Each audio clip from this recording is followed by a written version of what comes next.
table feels different tonight, doesn't it? Yeah, it's like the air is heavier than usual. The Rinka Brewery's private hall is filled with a quiet tension.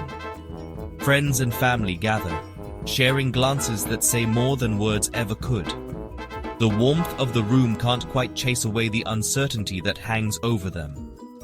To family, to loyalty, and to the last free night in Vienna. The group laughs quietly, their voices mingling with the gentle clink of glasses. But then, a hush falls over the room and the laughter fades into silence. What will happen, Lee? They'll come. They always do. But we'll hold our heads high. For a moment, everyone just sits there, listening to the distant sounds of marching echoing faintly in the background, each heartbeat a little louder than before. We're with you, Herr Rinker. Then let's drink like it's our last. Seeing escape as a story on a page.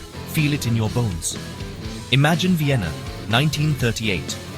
Your life in a satchel, every breath a gamble. Fog coils through a back alley, swallowing Lee's shape as a Gestapo truck prowls by. Officers smoking, eyes sharp. Lee's breath trembles in the cold. He clutches a battered satchel, forged papers, hope, and a letter that might save his life. Hours later, Vienna's main station is a storm of fear and whispers. Lee, now Karl Schreiber, slips past barking dogs and rifle butts.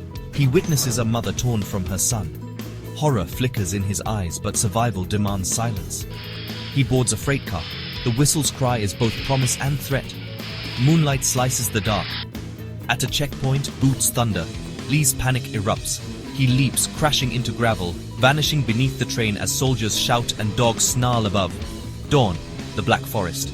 Lee staggers, bruised but unbroken. Suddenly, American soldiers, rifles raised. Name, Lee Rinker. I'm not soldier. Austrian. Relief floods as they recognize his letter. A blanket, water, the fog lifts. Welcome to the right side of history. And Lee Rinker's journey, forged in fear, ended in hope, rides into the mist as Vienna burns behind him. I'm sure you've heard the news. War breaks men, divides worlds, and tests our humanity. But in one quiet forest, a simple meal became a bridge across fear. Let's step into that moment. Picture this. The Black Forest, March 1938. Mist curling around boots and rifles. Everything silent except for breath in the cold air. Lee Rinker, a Jewish fugitive, is trembling, soaked, scraped, and utterly alone until a circle of Allied soldiers finds him. One soldier, scars and all, hands Lee a tin cup of steaming beans. Lee wraps his desperate fingers around it, whispering, "A cup of love. That's what this is." He takes a bite, not for hunger but for the small mercy of being seen. The soldier says quietly, "You're lucky. We weren't even supposed to be here today." Lee's voice cracks. "Neither was I." With a nod, the soldier offers a blanket. Humanity in the harshest place. Lee produces a letter from his satchel. The lead soldier reads, then says, "He's on the list." Relief flickers. Someone jokes, "Must be your lucky day, brother." That night, they share the fire, the cup, a rare laugh. Lee knows he's not safe yet, but for the first time, he's not alone. Sometimes history turns on quiet moments of... If you're a WW2 enthusiast, you know history is built on turning points. But sometimes the pivot happens in silence, behind steel doors and sealed envelopes. This is Lee Rinker's clandestine journey. The year is 1942. The USS Monterey cuts through the icy North Atlantic, its decks bristling with warplanes. Below deck, Lee Rinker stands apart. A Jewish Austrian exile with hands shaped by escape and survival. He's not a soldier, but he's about to become the most important courier in the US Navy. Admiral Turner, stern and unreadable, sizes him up. "You're not just a brewer's son, are you?" Rinker's silence says everything. He's seen too much, lost too much, to trust easily. But he has what the Admiral needs, the courage to carry secrets that could tip the balance of power. Turner points to a war room map, strings crossing from Vienna to Panama. "You'll deliver something critical to a man named Einstein," he says. Rinker nods, understanding the gravity and the risk. As sunset paints the flight deck gold, Lee boards a waiting plane. In his satchel, blueprints, codes, a piece of uranium, and the weight of the free world. He's not a soldier. He's something rarer, a man with clarity, on the edge of history. If you think war is only fought on battlefields, think again. Sometimes the most decisive moves are made in silence, behind closed doors. Tonight, in Washington, D.C., history is set in motion. Through the icy dawn, Lee Rinker steps onto Pentagon ground, his breath visible, his purpose hidden. Inside, the corridors echo with the urgency of what's to come. Maps of Europe, red lines creeping west, whisper the threat that cannot be named aloud. Lee is led to a private war room where General Williams awaits, stone-faced, his voice grave. Your country calls you to a different kind of battlefield, Mr. Rinker. Intelligence, espionage, a shadow war. Lee's reply is measured yet resolute. And if I accept, Williams answers, then you report directly to the president. He has a top-secret assignment for you, one that could change the course of the war. There's no time for doubt. Lee nods, determination in his eyes. The handshake is deliberate, the charge unmistakable. Godspeed, Mr. Rinker. The fate of many may rest on the ripples of your actions. As Lee boards a waiting plane, envelope clutched tight, the world holds its breath. In war, not all heroes wear uniforms. Sometimes they simply choose not to look away. Washington, D.C. shivered. It was the spring of 1938, but winter just refused to release its hold on the capital. A cold, persistent wind swept down the Potomac River, rattling the windows of government buildings and chasing after the few pedestrians who dared to brave the streets. The city felt tense, and honestly, it was a tension that went deeper than the weather. Across the Atlantic, the drums of war were beating a steady, ominous rhythm. Newspapers carried headlines of Germany's ambitions, of Japan's expansion. Here, in the heart of American power, the air was thick with unspoken anxieties and the quiet, frantic energy of preparation for a conflict that many still prayed would never come. The Pentagon was new then, a colossal monument to American industry and military might. It rose from the Virginia soil like a concrete fortress. Its sheer scale was meant to impress, to project strength. On this gray morning, its five sides seemed to cut into the bleak sky, a stark, geometric statement against the soft, churning clouds. Snow from a late flurry dusted its vast parking lots and clung to the sills of its thousands of windows. From a distance, it looked like a sleeping giant, but inside, its corridors hummed with the ceaseless activity of a nation girding itself for the unknown. This was the nerve center, the brain of a military machine slowly waking from a long slumber. Inside the building, the atmosphere was one of disciplined urgency. Men in crisp uniforms moved with purpose through the seemingly endless hallways. Their footsteps echoed on the polished linoleum floors, a rhythmic counterpoint to the distant clatter of typewriters and the murmur of serious conversations behind closed doors. The air smelled of floor wax, strong coffee, and old paper. Every detail, from the precise fold of a collar to the gleaming shine on a pair of leather shoes, spoke of order and control. It was an environment designed to combat the chaos that was brewing in the world beyond its thick walls, a bastion of procedure in an increasingly unpredictable era. This was the world Lee Rinker was now entering, a world he had once been cast out of. The cold outside seemed to seep into the very stone of the building, a physical manifestation of the gravity of the times. The Pentagon was not just an office building, it was a symbol. It was the place where decisions that would shape the destiny of millions were being made. For a man walking back into the fold, each step through its hallowed, imposing halls was a step further away from his past, and deeper into the heart of a gathering storm. The weight of history felt palpable, pressing down from the low ceilings and radiating from the very walls around him. Lee Rinker felt the eyes on him, or maybe he only imagined them. He walked with a straight back, his gaze fixed forward, but he could feel the ghost of his former life clinging to him like a second skin. Just weeks ago, his name had been on a list. He had been a fugitive, a man operating in the margins, his loyalty questioned, his career in ruins. Now, through a series of events he still didn't fully comprehend, his record had been wiped clean. A quiet pardon, a sealed file, a second chance. He was no longer an outcast, he was an asset. But the whispers of the past were hard to silence, both in the minds of others and in his own. He wore a civilian suit, a stark contrast to the sea of olive drab and navy blue that flowed around him. The fabric felt foreign, ill-fitting. For years the uniform had been his identity. It had given him purpose, a place in the world. Being stripped of it had been like losing a limb. Now, returning without it felt like a statement. He was different. He was not one of them, not anymore. He was something else, a tool to be used in a different kind of war. The anonymity of the suit was its own kind of uniform, one designed for the shadows, not the parade ground. He was a ghost returning to the machine. His clearance had been a quiet, bureaucratic affair. A man in a drab office had handed him a single sheet of paper with a fresh set of orders. No apologies were offered, no explanations given for the ordeal he had endured. It was as if the past had simply been erased from the official record.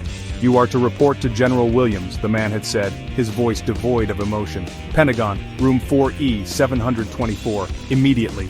And that was it. The door to his old life slammed shut, and a new, more uncertain one swung open. He was being brought in from the cold, but he had a feeling the chill would follow him. As he navigated the labyrinthine corridors, Rinker replayed the last few years in his mind. The false accusations, the chase, the constant looking over his shoulder. He had learned to survive, to be invisible. He had learned to read people, to anticipate their moves, to trust no one. These were not the skills they taught at West Point. They were lessons learned in the harsh school of betrayal and survival. He now understood that these were the very skills that had made him valuable again. They had not pardoned him out of kindness. They needed a man who knew how to live and operate in the darkness, because that is where the real war was about to be fought. Room 4E 724 was sparse. It was an office built for function, not comfort. A large wooden desk, polished to a high sheen, dominated the space.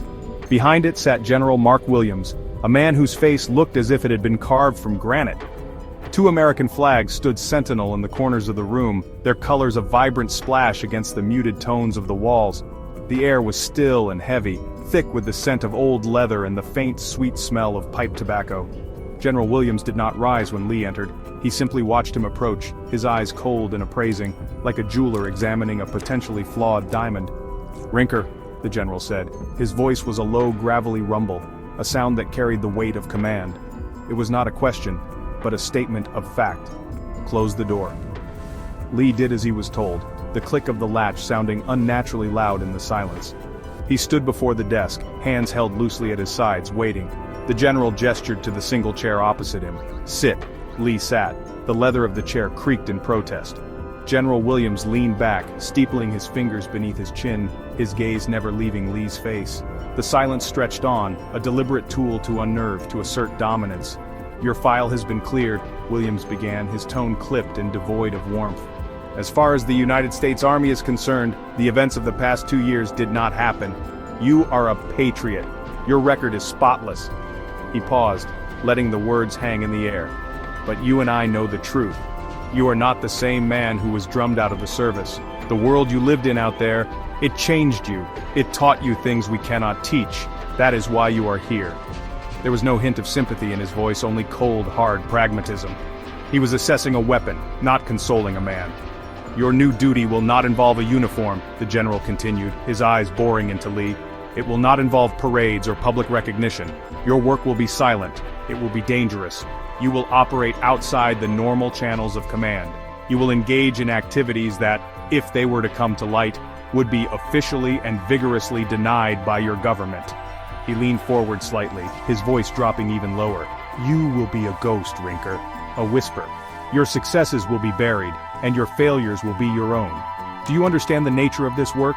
It was a declaration, not a discussion. A statement of terms for a life lived entirely in the shadows."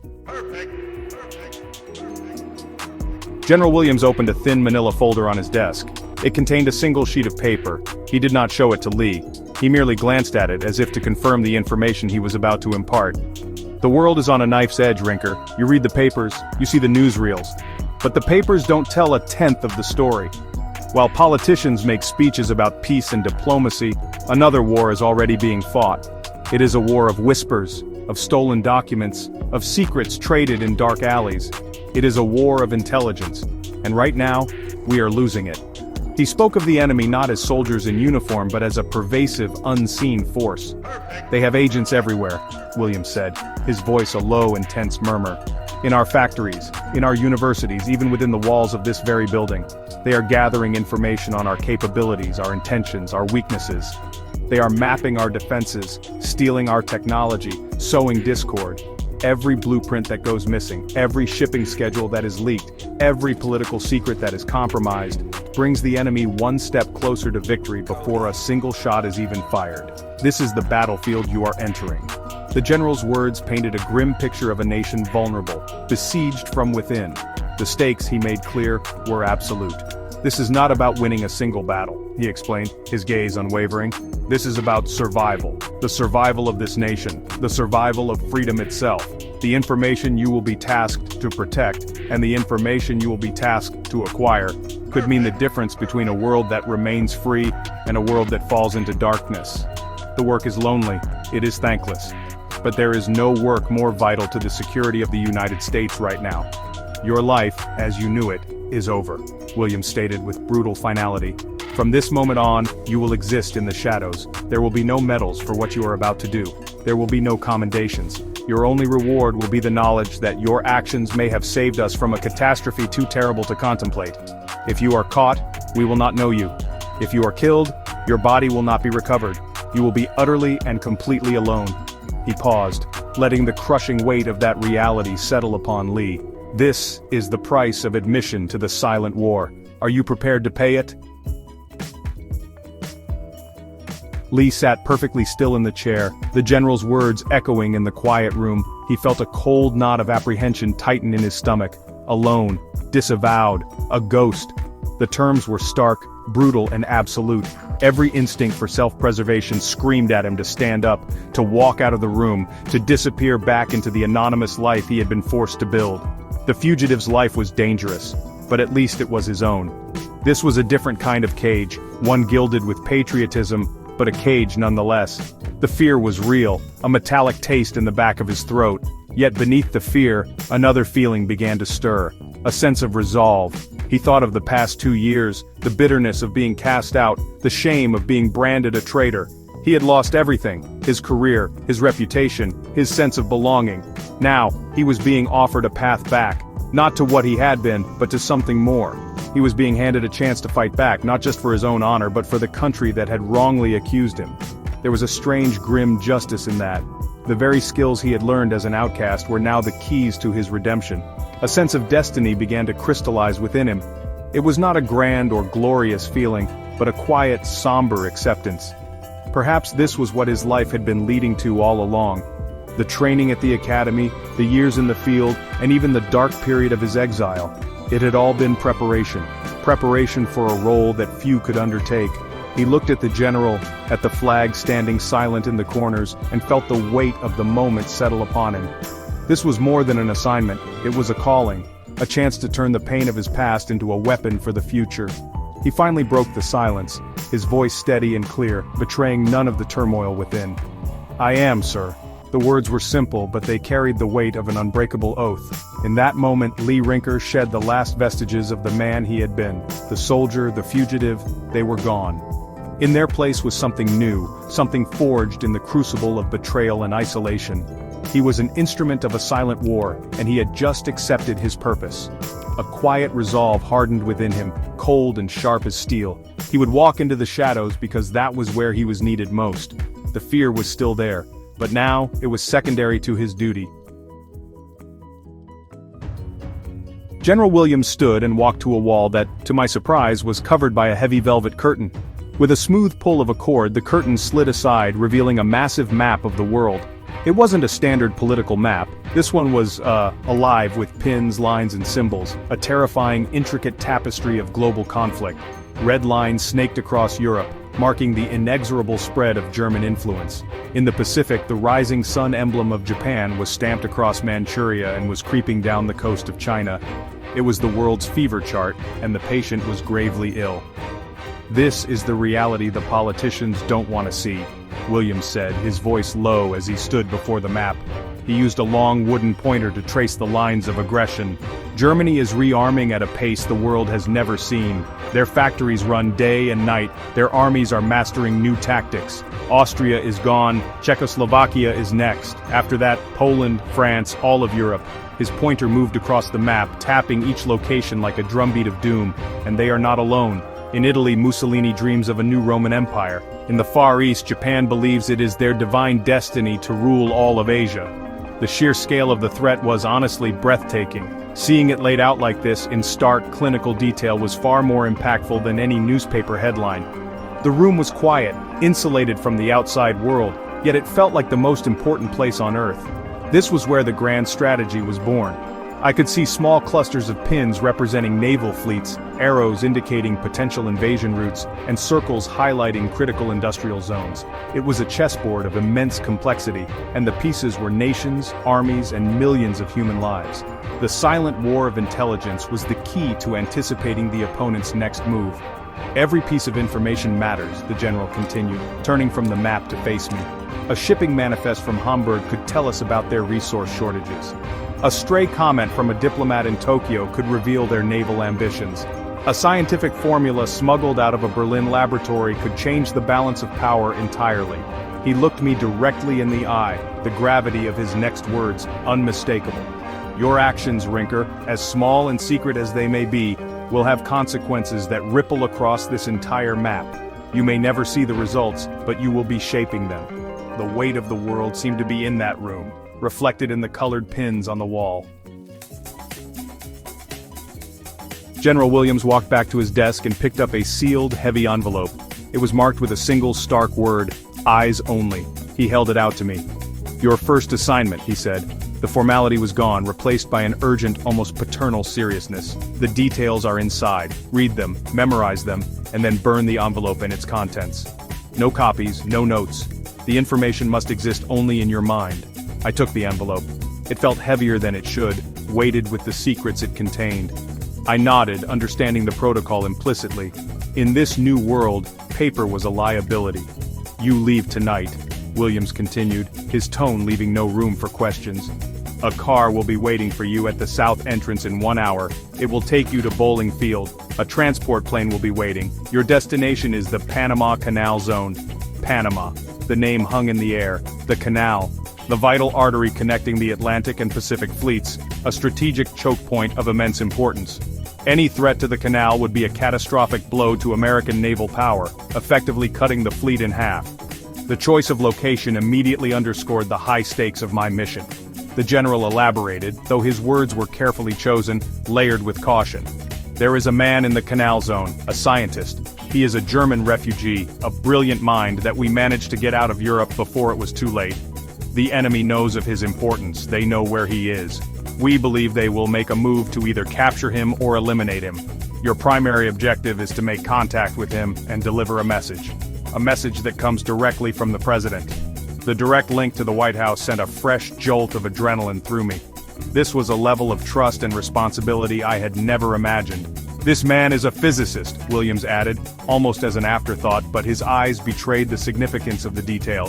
His work is theoretical, but it has the potential to create a weapon of unimaginable power, a weapon that could end this war before it truly begins, or, if it falls into the wrong hands, ensure our utter destruction. The room seemed to shrink, the air growing thin. I, Lee Rinker, the disgraced soldier, the pardoned fugitive, was now being tasked not just with espionage, but with safeguarding a secret that could alter the course of human history. The weight of the envelope in my hand felt immense, a tangible piece of the world's fate. I opened the sealed envelope in the back of the moving car, the city lights of Washington streaking past the windows. Using a small pen light, I read the single page inside. The message I was to deliver was short, encoded in a simple cipher I had learned long ago, but it was the name of the recipient that made me draw a sharp, involuntary breath.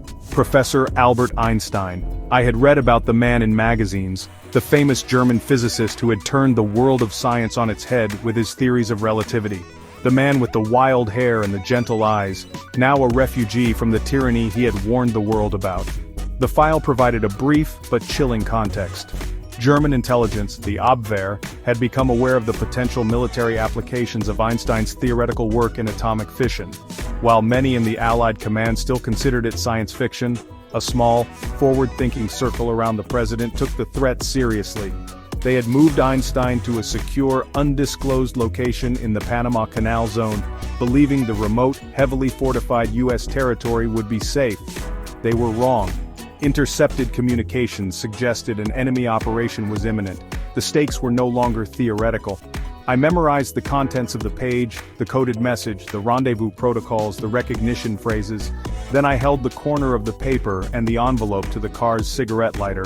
I watched as the flame consumed the words, turning the critical intelligence into gray, floating ash that I carefully crushed into dust on the floor mat.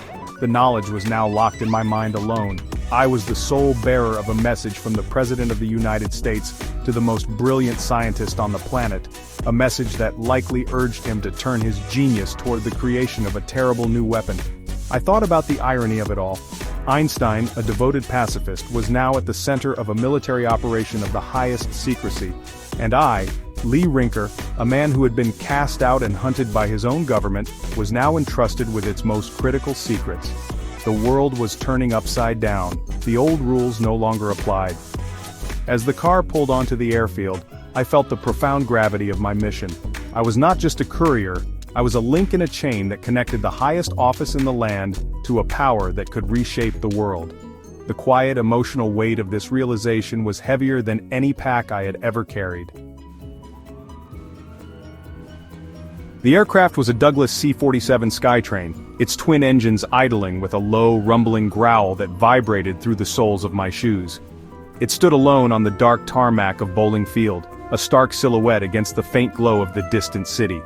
A cold wind whipped across the airfield, carrying the smell of rain and aviation fuel. There was no fanfare, no formal send-off. Just a lone ground crewman who checked my name off a list and jerked a thumb toward the open cargo door. This was the lonely reality of the silent war. Missions began not with a bugle call, but with a quiet nod in the darkness. I climbed aboard, the interior of the plane cavernous and cold. Metal ribs lined the fuselage and simple webbed benches ran along its sides. I was the only passenger. The cargo hold was empty. This entire flight, this expensive and risky operation, was for me and the message I carried in my head. The door was pulled shut, encasing me in near total darkness, broken only by a few dim instrument lights from the cockpit. The engines roared to life, the vibration intensifying until it felt like the entire world was shaking. I braced myself as the plane began its rumbling journey down the runway. As the C-47 lifted into the night sky, banking south over the dark expanse of the Potomac, I looked out a small circular window. The lights of Washington, D.C. spread out below me like a blanket of scattered jewels. I could see the illuminated dome of the Capitol and the sharp needle of the Washington Monument. Down there, people were sleeping, living their lives, blissfully unaware of the shadow war being fought on their behalf. They were unaware of the man in the sky above them, a ghost flying toward a rendezvous that could determine all their futures. It was a profoundly isolating feeling. The plane leveled off, the roar of the engine settling into a steady, hypnotic drone. I leaned my head back against the cold metal of the fuselage and closed my eyes. I was flying toward Panama, toward Einstein, toward an unknown future. The general's words echoed in my mind. Your actions may change the war. I was a single man on a secret mission, a tiny cog in a vast and terrifying machine. But tonight, that cog was critical. As the aircraft pushed through the dark clouds, I flew on, a solitary figure carrying the weight of a world on the brink, a silent messenger on a flight straight into the pages of history. Washington, D.C. shivered. It was spring 1938, but winter clung to the city. Cold wind swept the Potomac, rattling windows and chasing pedestrians. Tension ran deeper than the weather. Across the Atlantic, the drums of war grew louder. Headlines warned of Germany and Japan's ambitions. The Pentagon was new then, rising from Virginia soil. Its scale projected strength. Snow dusted its vast parking lots and windows. From afar it looked dormant, but inside the corridors buzzed with urgent activity. Uniformed men moved with purpose through endless halls. The air smelled of coffee and old paper. This was a bastion of order in a chaotic world. This was the world Lee Rinker was entering. The Pentagon was more than a building, it was a symbol. Here decisions would shape the fate of millions. Lee Rinker felt the eyes on him. Or maybe he only imagined them. He walked with a straight back, but the ghost of his former life clung to him like a second skin. Just weeks ago, he'd been a fugitive, his loyalty questioned, his career in ruins. Now his record was wiped clean. A quiet pardon, a sealed file, a second chance. He was no longer an outcast. He was an asset. The suit felt foreign. For years, the uniform had been his identity. Now, returning without it felt like a statement. He was not one of them anymore. The anonymity of the suit was its own kind of uniform, one designed for the shadows. His clearance had been a quiet, bureaucratic affair. No apologies, no explanations. It was as if the past had simply been erased from the record. The door to his old life slammed shut, and a new, uncertain one swung open. He was being brought in from the cold, but the chill would follow him. The false accusations, the chase, the constant looking over his shoulder. He had learned to survive, to be invisible. He had learned to read people, to trust no one. These were the very skills that had made him valuable again. They needed a man who knew how to operate in the darkness, because that's where the real war was about to be fought. Room 4E724 was sparse. It was an office built for function, not comfort. A large wooden desk dominated the space. Behind it sat General Mark Williams, his face stern and unyielding. 2 American flags stood in the corners, their colors a rare splash against the muted walls. The air was heavy with the scent of old leather and faint pipe tobacco. General Williams did not rise when Lee entered. He watched, eyes cold and appraising. "Rinker," the general said. His voice was a low, gravelly rumble. "Close the door." Lee obeyed, the click of the latch loud in the silence. He stood before the desk, waiting. The general gestured to the chair. "Sit." Lee sat, the leather creaking beneath him. "Your file has been cleared," Williams began, his tone clipped. "As far as the army is concerned, the past 2 years did not happen. But you and I know the truth. The world changed you. That is why you are here. Your new duty will not involve a uniform. No parades, no recognition. Your work will be silent, dangerous, outside normal command. If your actions come to light, they will be denied. Do you understand? This is a life lived in the shadows." General Williams opened a thin manila folder on his desk. It contained a single sheet of paper. He did not show it to Lee. He merely glanced at it as if to confirm the information he was about to impart. "The world is on a knife's edge, Rinker. You read the papers, you see the newsreels. But the papers don't tell a tenth of the story. While politicians make speeches about peace and diplomacy, another war is already being fought. It is a war of whispers, of stolen documents, of secrets traded in dark alleys. It is a war of intelligence. And right now, we are losing it." He spoke of the enemy not as soldiers in uniform but as a pervasive, unseen force. "They have agents everywhere," Williams said, his voice a low, intense murmur. "In our factories, in our universities, even within the walls of this very building. They are gathering information on our capabilities, our intentions, our weaknesses. They are mapping our defenses, stealing our technology, sowing discord.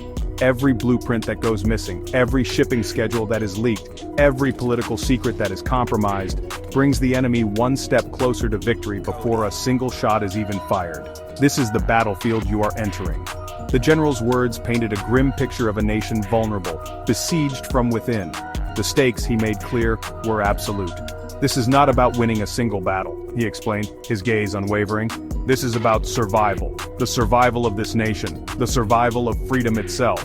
The information you will be tasked to protect, and the information you will be tasked to acquire, could mean the difference between a world that remains free and a world that falls into darkness. The work is lonely. It is thankless. But there is no work more vital to the security of the United States right now. Your life, as you knew it, is over," Williams stated with brutal finality. "From this moment on, you will exist in the shadows. There will be no medals for what you are about to do. There will be no commendations. Your only reward will be the knowledge that your actions may have saved us from a catastrophe too terrible to contemplate. If you are caught, we will not know you. If you are killed, your body will not be recovered. You will be utterly and completely alone." He paused, letting the crushing weight of that reality settle upon Lee. "This is the price of admission to the silent war. Are you prepared to pay it?"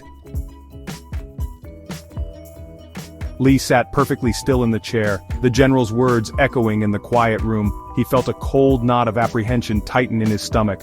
Alone, disavowed, a ghost. The terms were stark, brutal, and absolute. Every instinct for self-preservation screamed at him to stand up, to walk out of the room, to disappear back into the anonymous life he had been forced to build.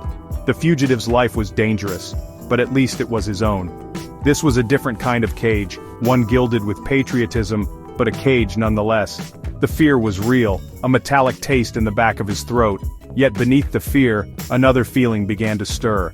A sense of resolve. He thought of the past 2 years, the bitterness of being cast out, the shame of being branded a traitor. He had lost everything, his career, his reputation, his sense of belonging. Now, he was being offered a path back, not to what he had been, but to something more. He was being handed a chance to fight back, not just for his own honor, but for the country that had wrongly accused him. There was a strange, grim justice in that. The very skills he had learned as an outcast were now the keys to his redemption. A sense of destiny began to crystallize within him. It was not a grand or glorious feeling, but a quiet, somber acceptance. Perhaps this was what his life had been leading to all along. The training at the academy, the years in the field, and even the dark period of his exile. It had all been preparation. Preparation for a role that few could undertake. He looked at the general, at the flag standing silent in the corners, and felt the weight of the moment settle upon him. This was more than an assignment, it was a calling, a chance to turn the pain of his past into a weapon for the future. He finally broke the silence, his voice steady and clear, betraying none of the turmoil within. "I am, sir." The words were simple, but they carried the weight of an unbreakable oath. In that moment, Lee Rinker shed the last vestiges of the man he had been. The soldier, the fugitive, they were gone. In their place was something new, something forged in the crucible of betrayal and isolation. He was an instrument of a silent war, and he had just accepted his purpose. A quiet resolve hardened within him, cold and sharp as steel. He would walk into the shadows because that was where he was needed most. The fear was still there, but now it was secondary to his duty. General Williams stood and walked to a wall that, to my surprise, was covered by a heavy velvet curtain. With a smooth pull of a cord, the curtain slid aside, revealing a massive map of the world. It wasn't a standard political map. This one was, alive with pins, lines, and symbols, a terrifying, intricate tapestry of global conflict.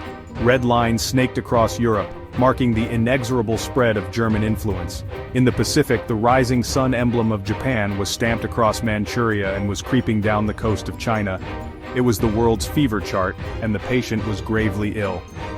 "This is the reality the politicians don't want to see," Williams said, his voice low as he stood before the map. He used a long wooden pointer to trace the lines of aggression. "Germany is rearming at a pace the world has never seen.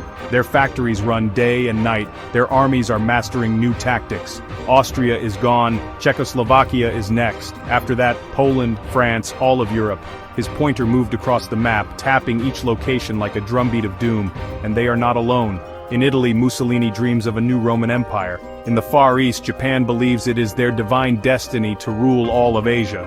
The sheer scale of the threat was honestly breathtaking. Seeing it laid out like this in stark, clinical detail was far more impactful than any newspaper headline. The room was quiet, insulated from the outside world, yet it felt like the most important place on Earth. This was where the grand strategy was born. I could see small clusters of pins representing naval fleets, arrows indicating potential invasion routes, and circles highlighting critical industrial zones. It was a chessboard of immense complexity, and the pieces were nations, armies, and millions of human lives. The silent war of intelligence was the key to anticipating the opponent's next move. "Every piece of information matters," the general continued, turning from the map to face me. "A shipping manifest from Hamburg could tell us about their resource shortages. A stray comment from a diplomat in Tokyo could reveal their naval ambitions. A scientific formula smuggled out of a Berlin laboratory could change the balance of power entirely." He looked me directly in the eye, the gravity of his next words unmistakable. "Your actions, Rinker, as small and secret as they may be, will have consequences that ripple across this entire map. You may never see the results, but you will be shaping them." The weight of the world seemed to be in that room, reflected in the colored pins on the wall.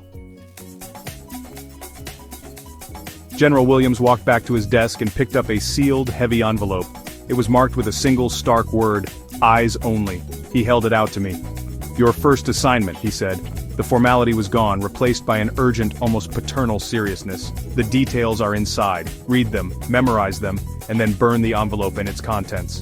No copies, no notes. The information must exist only in your mind." I took the envelope.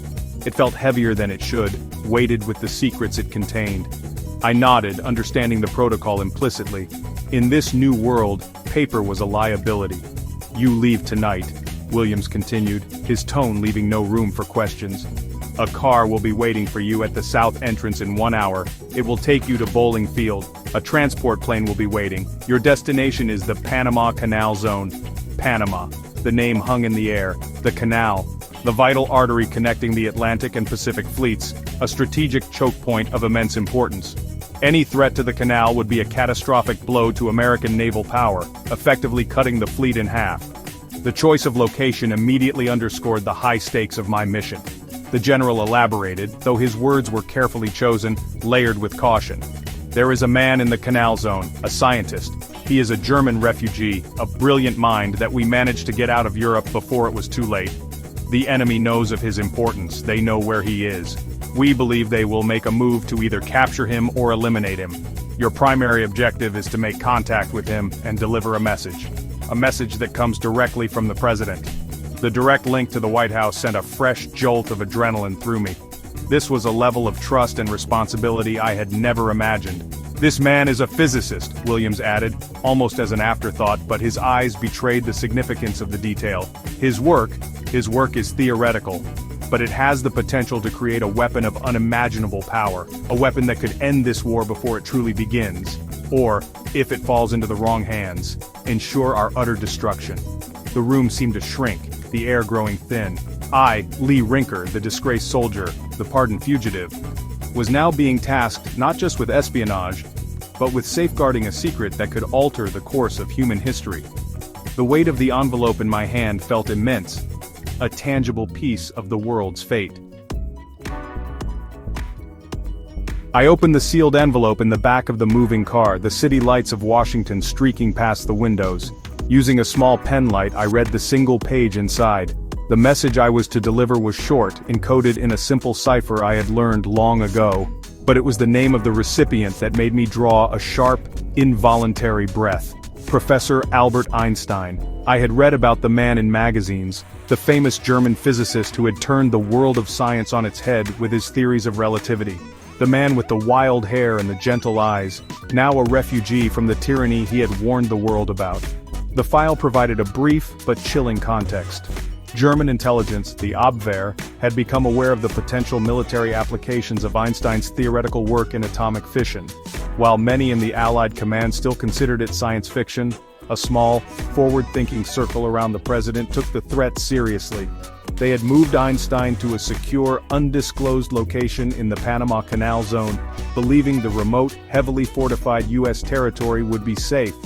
They were wrong. Intercepted communications suggested an enemy operation was imminent. The stakes were no longer theoretical. I memorized the contents of the page, the coded message, the rendezvous protocols, the recognition phrases. Then I held the corner of the paper and the envelope to the car's cigarette lighter. I watched as the flame consumed the words, turning the critical intelligence into gray, floating ash that I carefully crushed into dust on the floor mat. The knowledge was now locked in my mind alone. I was the sole bearer of a message from the President of the United States to the most brilliant scientist on the planet, a message that likely urged him to turn his genius toward the creation of a terrible new weapon. I thought about the irony of it all. Einstein, a devoted pacifist, was now at the center of a military operation of the highest secrecy, and I, Lee Rinker, a man who had been cast out and hunted by his own government, was now entrusted with its most critical secrets. The world was turning upside down. The old rules no longer applied. As the car pulled onto the airfield, I felt the profound gravity of my mission. I was not just a courier, I was a link in a chain that connected the highest office in the land to a power that could reshape the world. The quiet, emotional weight of this realization was heavier than any pack I had ever carried. The aircraft was a Douglas C-47 Skytrain, its twin engines idling with a low, rumbling growl that vibrated through the soles of my shoes. It stood alone on the dark tarmac of Bowling Field, a stark silhouette against the faint glow of the distant city. A cold wind whipped across the airfield, carrying the smell of rain and aviation fuel. There was no fanfare, no formal send-off. Just a lone ground crewman who checked my name off a list and jerked a thumb toward the open cargo door. This was the lonely reality of the silent war. Missions began not with a bugle call, but with a quiet nod in the darkness. I climbed aboard, the interior of the plane cavernous and cold. Metal ribs lined the fuselage and simple webbed benches ran along its sides. I was the only passenger. The cargo hold was empty. This entire flight, this expensive and risky operation, was for me and the message I carried in my head. The door was pulled shut, encasing me in near total darkness, broken only by a few dim instrument lights from the cockpit. The engines roared to life, the vibration intensifying until it felt like the entire world was shaking. I braced myself as the plane began its rumbling journey down the runway. As the C-47 lifted into the night sky, banking south over the dark expanse of the Potomac, I looked out a small circular window. The lights of Washington, D.C. spread out below me like a blanket of scattered jewels. I could see the illuminated dome of the Capitol and the sharp needle of the Washington Monument. Down there, people were sleeping, living their lives, blissfully unaware of the shadow war being fought on their behalf. They were unaware of the man in the sky above them, a ghost flying toward a rendezvous that could determine all their futures. It was a profoundly isolating feeling. The plane leveled off, the roar of the engine settling into a steady, hypnotic drone. I leaned my head back against the cold metal of the fuselage and closed my eyes. I was flying toward Panama, toward Einstein, toward an unknown future. The general's words echoed in my mind. Your actions may change the war. I was a single man on a secret mission, a tiny cog in a vast and terrifying machine, but tonight, that cog was critical. As the aircraft pushed through the dark clouds, I flew on, a solitary figure carrying the weight of a world on the brink, a silent messenger on a flight straight into the pages of history. The C-47 Skytrain bucked hard. It dropped through a thick blanket of clouds. Below, the Panamanian jungle sprawled out, a vast, unbroken sea of green. Lee Rinker stared out the small, vibrating window. He felt the heavy, humid air even inside the rattling fuselage. The jungle was a living thing. It breathed, it watched. His mission was down there, hidden in that oppressive heat. He was not a soldier, he was not a spy in the traditional sense, he was something else entirely. A man sent to hold a very specific, very dangerous key. A key that could either lock a door or open a gateway to chaos in this critical part of the world. The plane began its final descent. The air grew thick, almost suffocating. Lee could see the landing strip now, carved out of the wilderness like a scar. Albrook Field. A name whispered among military men, a vital artery for the war effort. He tightened his grip on the leather briefcase resting on his lap. It was heavy, not just with papers, but with the weight of its secrets. His other cargo, a set of locked steel footlockers, was secured in the back. Those were even more important. They contained the tools of his true trade, a trade he never spoke of. He had full diplomatic immunity, a shield, but a shield could also be a target. The wheels screeched against the hot tarmac. The plane shuddered to a stop. The engines whined down, replaced by the deafening sound of insects and the distant cry of a tropical bird. As the cargo door was forced open, a wall of heat hit him. It was a physical presence, wet and clinging. It smelled of damp earth, rotting vegetation, and aviation fuel. Outside, 2 U.S. military police stood at attention. Their uniforms were already dark with sweat. They did not salute him, they simply watched, their eyes hidden behind sunglasses. Their job was not to welcome him. It was to ensure his cargo made it to the next stage of its journey. Lee stepped out onto the metal staircase. The sun was brutal. He felt its intensity on his face and the back of his neck. He wore a simple, lightweight suit, but it already felt like a woolen blanket. He nodded curtly to the MPs. They motioned towards a waiting black Packard sedan, its engine humming quietly. It looked out of place here, surrounded by military jeeps and drab olive-green trucks. The vehicle was a statement. It signaled importance. But it also signaled isolation. He was an official. He was also a man alone. The steel footlockers were being unloaded now, carried with extreme care by 2 other soldiers. He followed them, his own briefcase held tightly in his hand.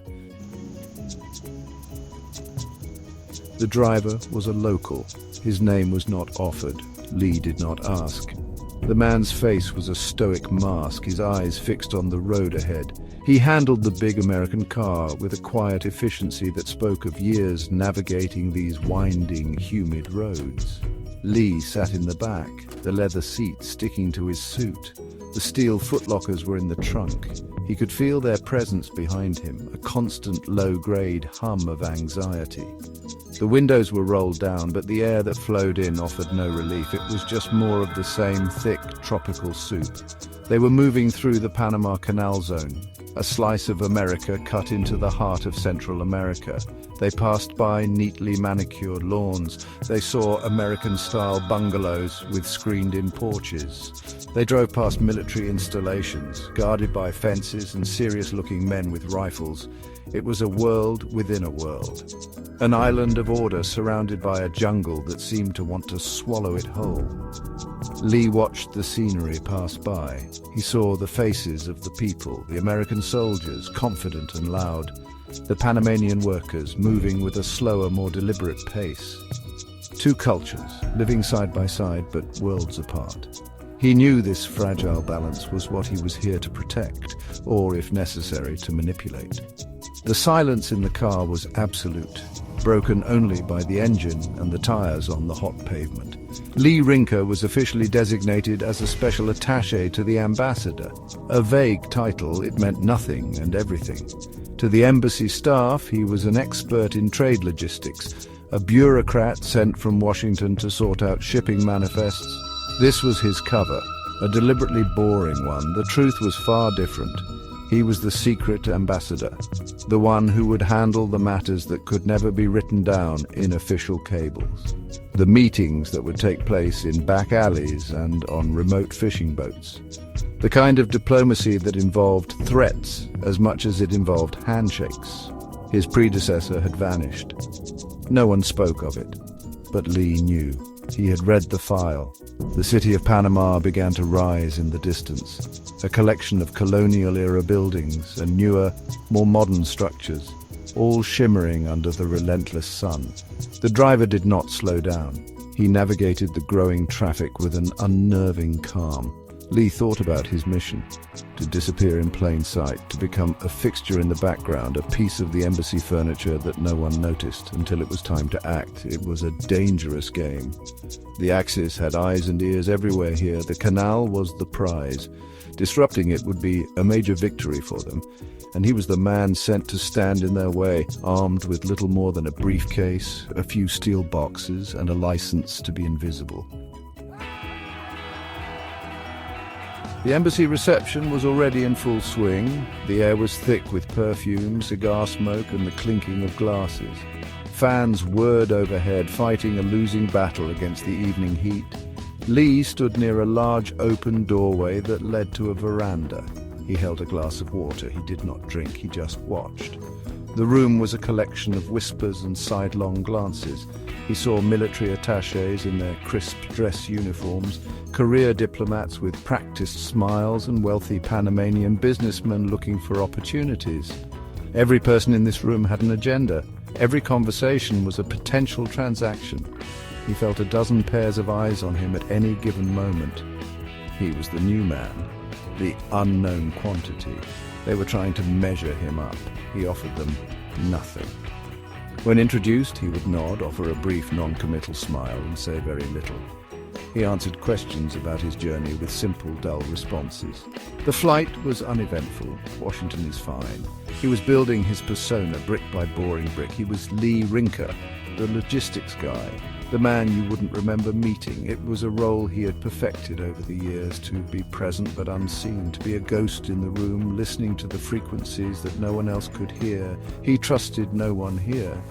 Not the smiling ambassador, not the stern military general, and certainly not the charming wife of the shipping magnate. A naval commander approached him, his face flushed with gin. "Rinker, isn't it? Heard you're here to sort out our supply chain mess." Lee simply nodded. "I'll do my best, Commander." The commander grunted, already losing interest. He was looking for someone more important to talk to. Perfect. Lee felt the man's dismissal like a small victory. The less they thought of him, the safer he was, the more freedom he would have to move. His real work would begin after these pleasantries were over.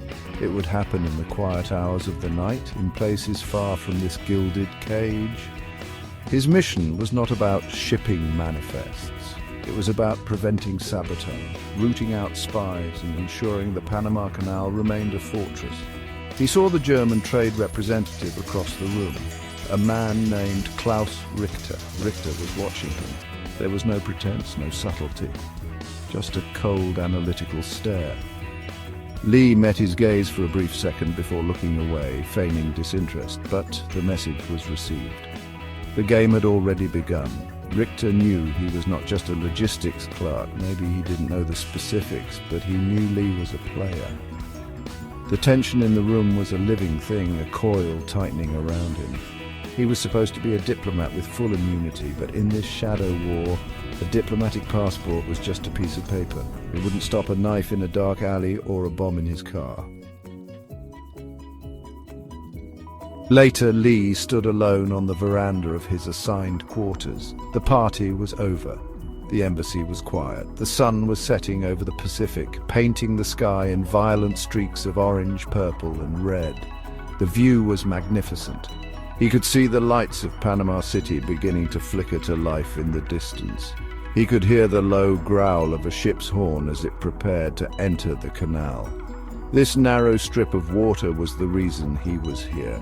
It was the reason men were fighting and dying on the other side of the world. It was the axis on which the war in the Pacific turned. And it was incredibly vulnerable. He loosened his tie, the first moment of physical relief he'd had all day. The oppressive humidity still clung to him, a constant reminder of where he was. He was an ambassador to a war that was being fought in the shadows. His country was not officially at war with the agents of Germany or Japan operating here, not in this neutral territory, but the conflict was just as real, just as deadly. He thought of the men who had come before him, the ones who had succeeded, the ones who had failed. He thought of the one who had simply disappeared, his file stamped with a single chilling word, compromised.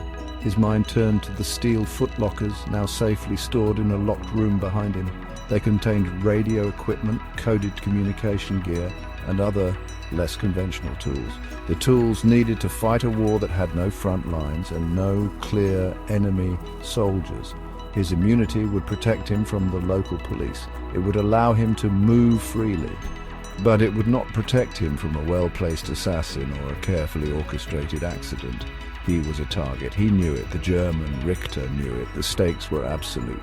If the canal was disabled, even for a few weeks, the consequences would be catastrophic for the Allied war effort. As the last sliver of the sun disappeared below the horizon, darkness fell quickly as it does in the tropics. The jungle sounds grew louder, a chorus of unseen life. Lee remained on the veranda, a silhouette against the twilight. He felt the immense weight of his mission settle upon his shoulders. He was alone, thousands of miles from home, in a place where every friendly face could be a mask. The risks were immense. The chances of failure were high, but that was the job. He was Lee Rinker, and his war had just begun. He took a slow breath of the heavy tropical air and turned to go inside. There was work. Why do some men cross borders with nothing but a lie and a briefcase? In World War II, Lee Rinker didn't just negotiate, he smuggled the future. His mission: uranium and a world forever changed.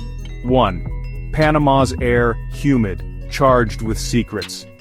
Lee moves through customs untouched, a diplomat's immunity, carrying a canister labeled in ciphers.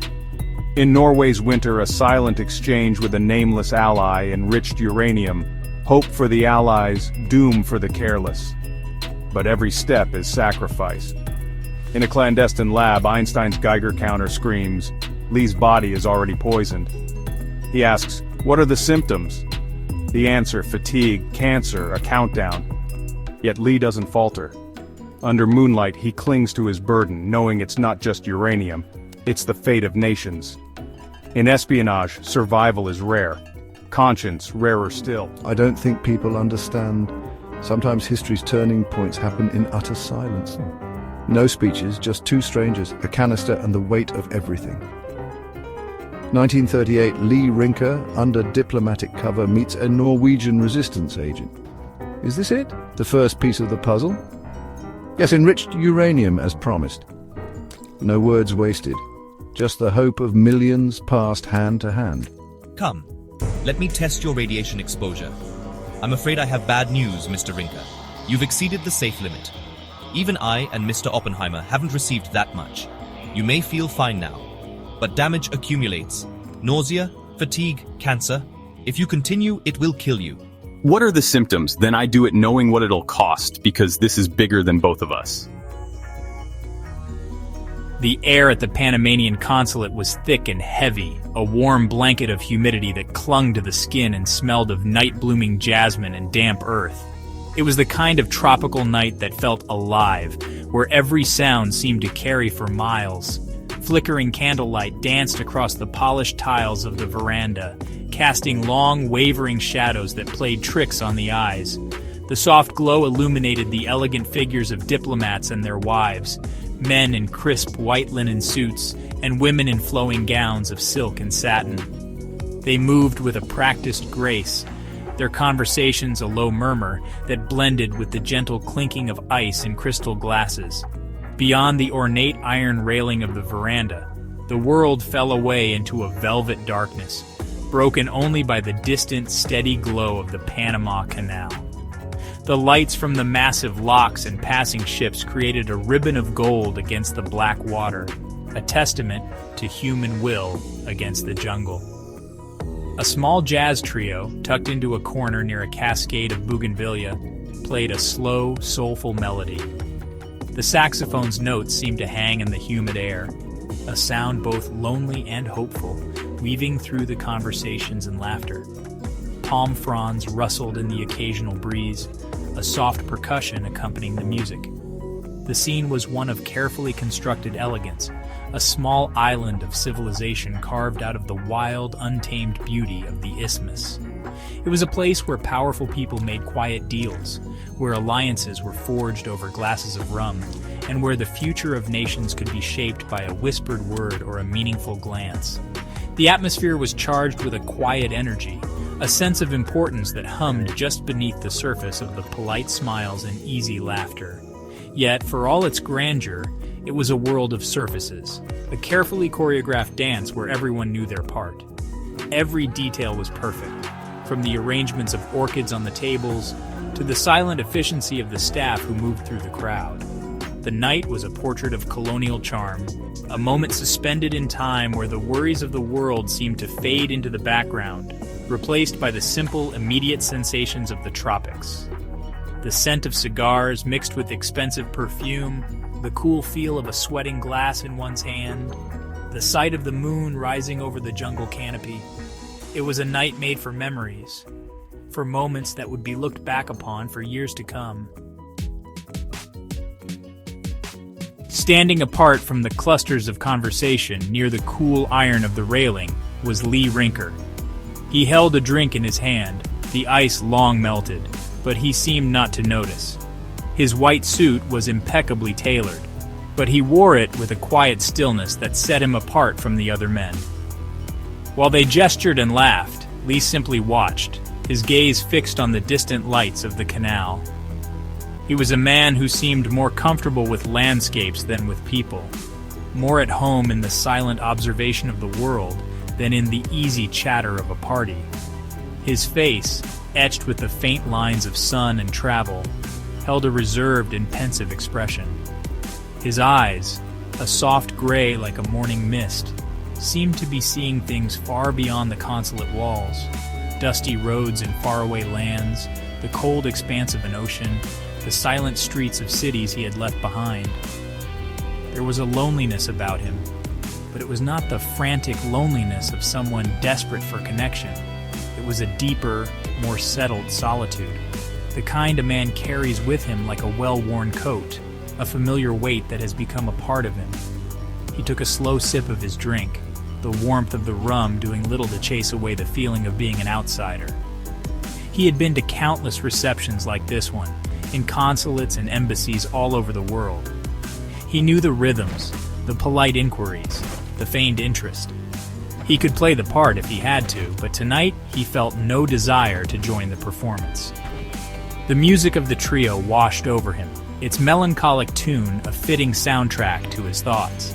He felt like a ship passing through the canal below, present for a moment, but ultimately just passing through. The gentle breeze stirred, offering a brief respite from the cloying humidity. It rustled the palm leaves above and brought with it the faint scent of the sea. Lee closed his eyes for a moment, letting the sensation wash over him. He was a ghost at this party, a silent observer moving through a world that was not quite his. He was content in his isolation, or so he told himself. It was safer this way, to watch from the edges, to feel without being seen, to exist without truly being known. It was a quiet, unassuming existence, and until now, it had been enough. Then he saw her. Across the veranda, near a table laden with silver coffee urns and delicate pastries, a woman was pouring coffee for a small group of friends. She stood out from the sea of muted pastels and whites like a rare tropical flower. She wore a simple, elegant dress the color of the twilight sky, a deep and calming blue that seemed to absorb the candlelight and glow from within. Her skin was the color of warm bronze, and her hair was as black as midnight, pulled back from her face to reveal a smile that seemed to light up the entire corner of the veranda. Her name, he would later learn, was Tita. She moved with an unstudied grace, her hands delicate as she handled the porcelain cups. Her friends were laughing at something she said, and her own laughter joined theirs, a sound as clear and musical as a wind chime. Unlike the polite, restrained chuckles that filled the rest of the party, her laugh was genuine and full, a pure expression of joy that seemed to cut through the heavy, formal atmosphere. Lee found himself unable to look away, captivated by the effortless way she inhabited her own skin, the way she seemed to radiate a light all her own. She was not like the other women at the reception, with their carefully practiced smiles and guarded eyes. There was an openness to her, a warmth that was as palpable as the humid air. She seemed completely at ease, as comfortable here among the diplomats and dignitaries as she would be anywhere else. She was a part of this place, not just a visitor passing through. She belonged to the warmth, the music, and the soft Panamanian night. Lee watched as she handed a cup to a friend, her fingers brushing against theirs in a simple, friendly gesture. As her friends moved on, she remained by the table for a moment, her back to him. The breeze picked up again, gently swaying the hem of her blue dress around her ankles. She turned her head slightly, as if feeling the shift in the air, and her eyes scanned the veranda. For a brief, heart-stopping second, her gaze swept past him, and Lee felt as if he had been caught staring, a silent voyeur in her world. She did not seem to notice him, her attention drifting toward the music, but the fleeting moment was enough. He felt a strange pull, a quiet curiosity that was entirely new to him. Summoning a courage he didn't know he possessed, Lee pushed himself away from the railing and began to walk toward her. Each step felt deliberate, as if he were moving through water. The sounds of the party seemed to fade, the jazz trio's melody swelling to fill the space between them. He stopped beside the coffee urn, his presence a quiet question in the air. She turned, her dark eyes finding his, and a small, curious smile touched her lips. She tilted her head, waiting, her expression open and inviting. He simply stood there, unsure of what to say. "You have been standing by that railing all night," she said, her voice soft, with a gentle musicality that matched her laugh. "You have not spoken a single word to anyone." It was not an accusation, but a simple observation, delivered with a hint of playful teasing. Her eyes held his, and in their warm depths he saw no judgment, only a genuine curiosity. The world seemed to shrink until it was only the two of them, standing in the glow of the flickering candles, the soft notes of the saxophone wrapping around them like a ribbon. Lee felt a slow smile form on his own lips, a rare and unfamiliar feeling. The words came to him easily, without the hesitation he so often felt. "I speak," he said, his voice lower than he expected, "when I have something important to say." His gaze did not waver from hers. He saw a flicker of surprise in her eyes, quickly followed by a deepening of her smile. The breeze moved through the veranda again, catching a loose strand of her dark hair and brushing it against her cheek. time seemed to slow, each second stretching into a soft, peaceful eternity.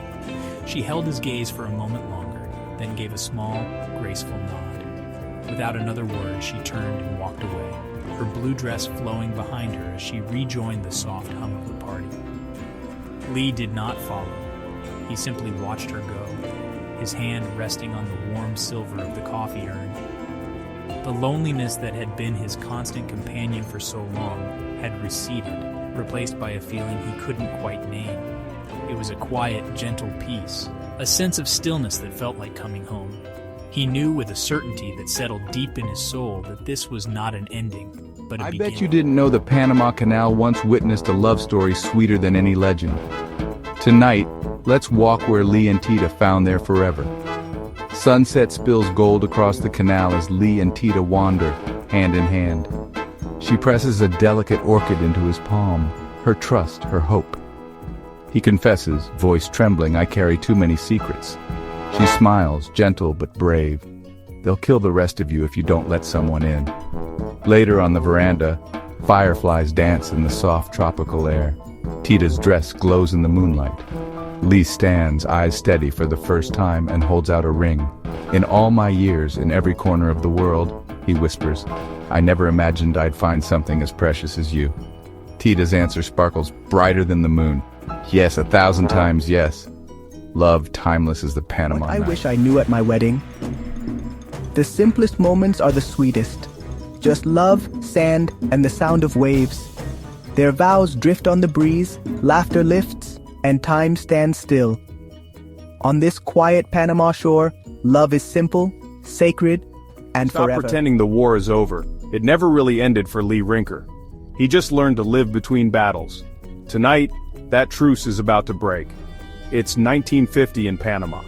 Lee Rinker rocks barefoot on his balcony, watching his daughter chase fireflies while Tita reads quietly beside him. The sunset glows, the breeze is soft. For a moment, life feels safe, but then an unexpected knock. At the door stands a stranger in a gray suit, sweat on his brow and a sealed envelope in hand. "They want you in D.C., Mr. Rinker, tomorrow." Lee's answer is simple: "I'm retired." But the reply cuts deeper. No one ever is.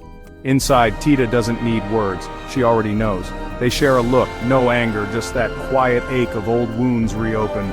Sometimes the hardest battles come after the war ends. If you think you know the Cold War, think again. One man, one mission, and a secret deep beneath Eastern Europe. Lee Rinker steps from a government sedan, snow swirling, trench coat tight. The Pentagon looms, silent and watchful. Inside, echoing corridors lead to a private office where Admiral Turner waits, gray at the temples, eyes razor sharp. "Welcome back, Ambassador." Lee's reply is quiet, heavy with history. "I stopped being that the day I married her." But for men like Lee, duty never truly ends. In the war room, Turner points to red threads crossing Europe. "The Soviets are building something, underground, massive. And you want me to find it?" Lee asks. "Turner, no. We want you to stop it before the world ever sees what's coming." The year was 1950. On a quiet Panama beach, the world felt soft and slow. Dawn painted the sky in gentle colors, and the air was warm and humid, carrying the salty scent of the Pacific. There was a profound stillness, broken only by the whisper of waves and the distant call of birds from the jungle. The world seemed to hold its breath, waiting for the sun to rise. On this tranquil shore, Lee Rinker and his wife Tita began to walk. Their bare feet left soft prints in the sand. They walked side by side, a small space between them, as if holding all the words they could not say. Their shadows stretched long behind them, following across the pale expanse. They moved as one, a silent procession of two, their presence the only disturbance in the perfect calm of morning. They walked for a long time without speaking. The silence between them was not empty or awkward. It was full of years, full of shared sunrises and quiet evenings, full of a deep understanding that went far beyond the need for conversation. Their hands found each other, fingers lacing together in a familiar and comforting grip. Lee's hand was large and warm around Tita's. It was a simple gesture, one they had shared 1,000 times before. But on this morning, it felt different.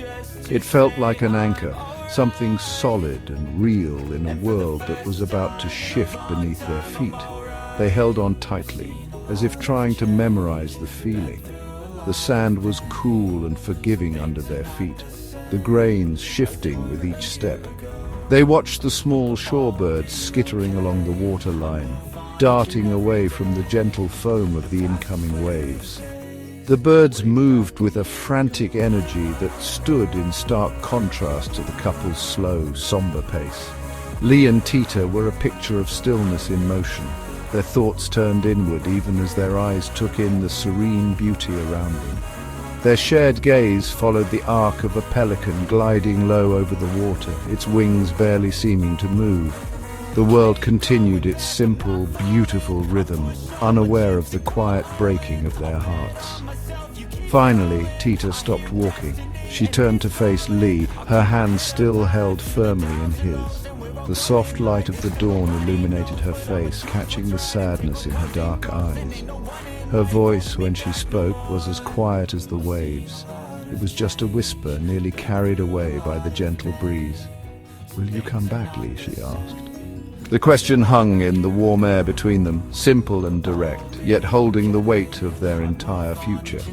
It was not an accusation or a demand, it was a plea, a soft and vulnerable hope set adrift in the vast quiet of the morning.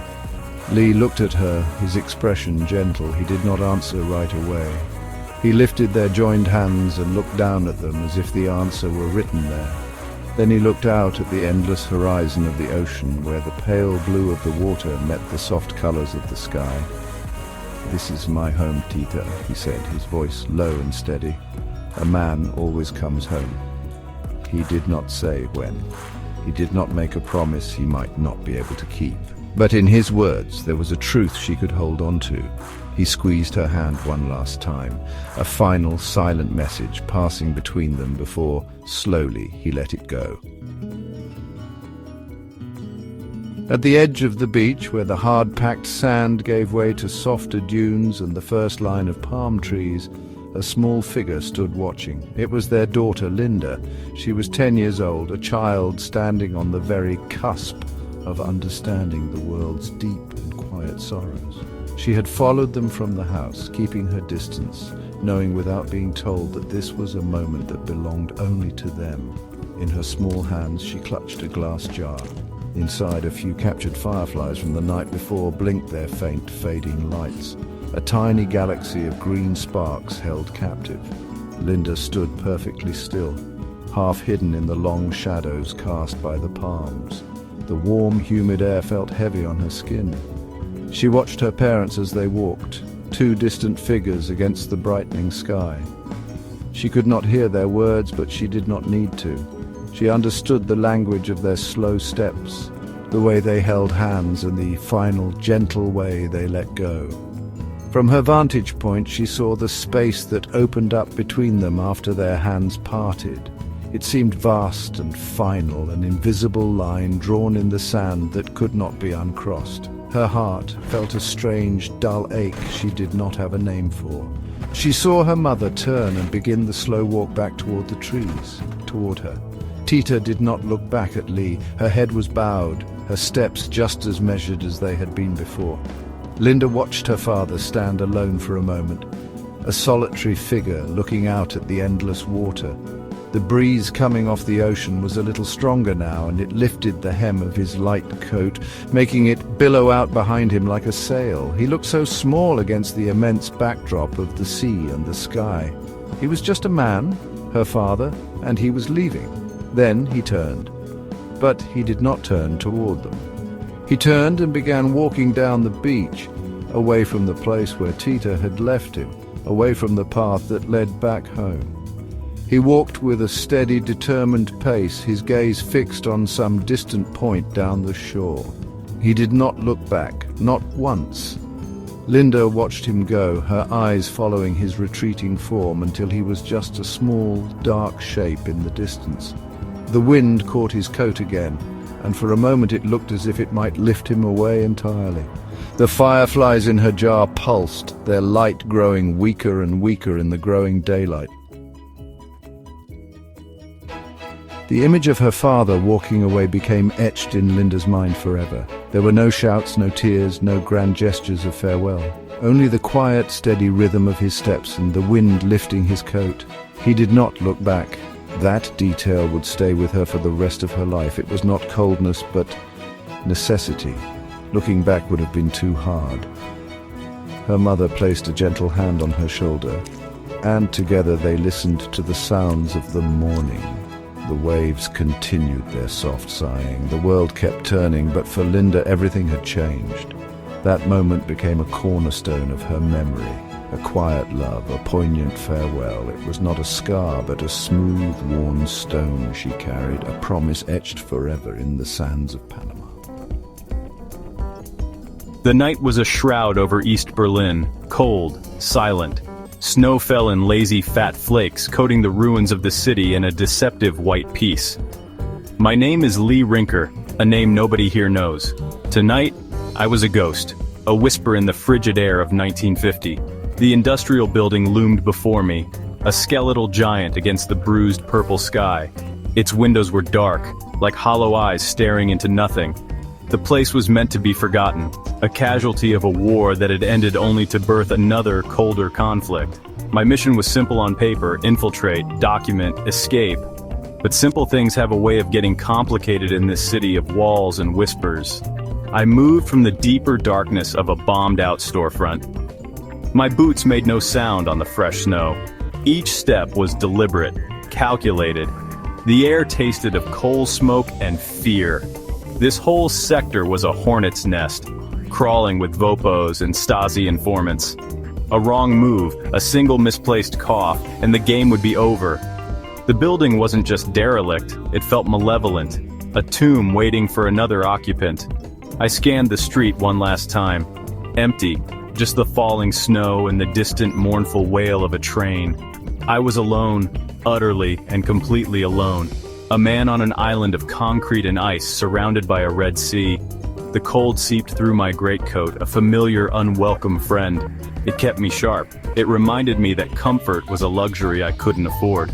My gloved hand rested on the small, heavy weight in my pocket. Not a gun, something far more subtle. A Minox camera, my silent witness. My target was a small, rusted side door, tucked away in an alcove choked with debris and frozen weeds. It looked like it hadn't been opened since the war, but my intelligence said otherwise.